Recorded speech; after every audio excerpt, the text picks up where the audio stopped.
Ayan mga higala, magluluto tayo ng pork ribs caldereta. Ayan yung ating hinugasan na ribs ng baboy. Diyan na natin ipapainit na natin ng ating mantika.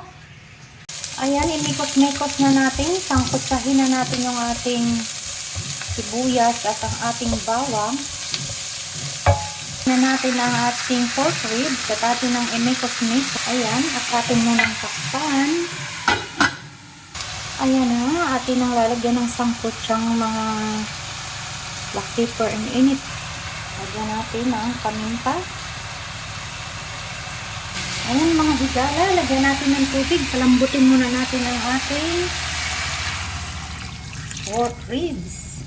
At atin uling atin na nga palang tanggal ng takip. Ready na lahat. Ang ating carrots. Ayan guys, pinapalambot lang natin. Ilagyan ko pala yun ng aswiti sa loob kaya meron niyang aking sikretong pangpalasa.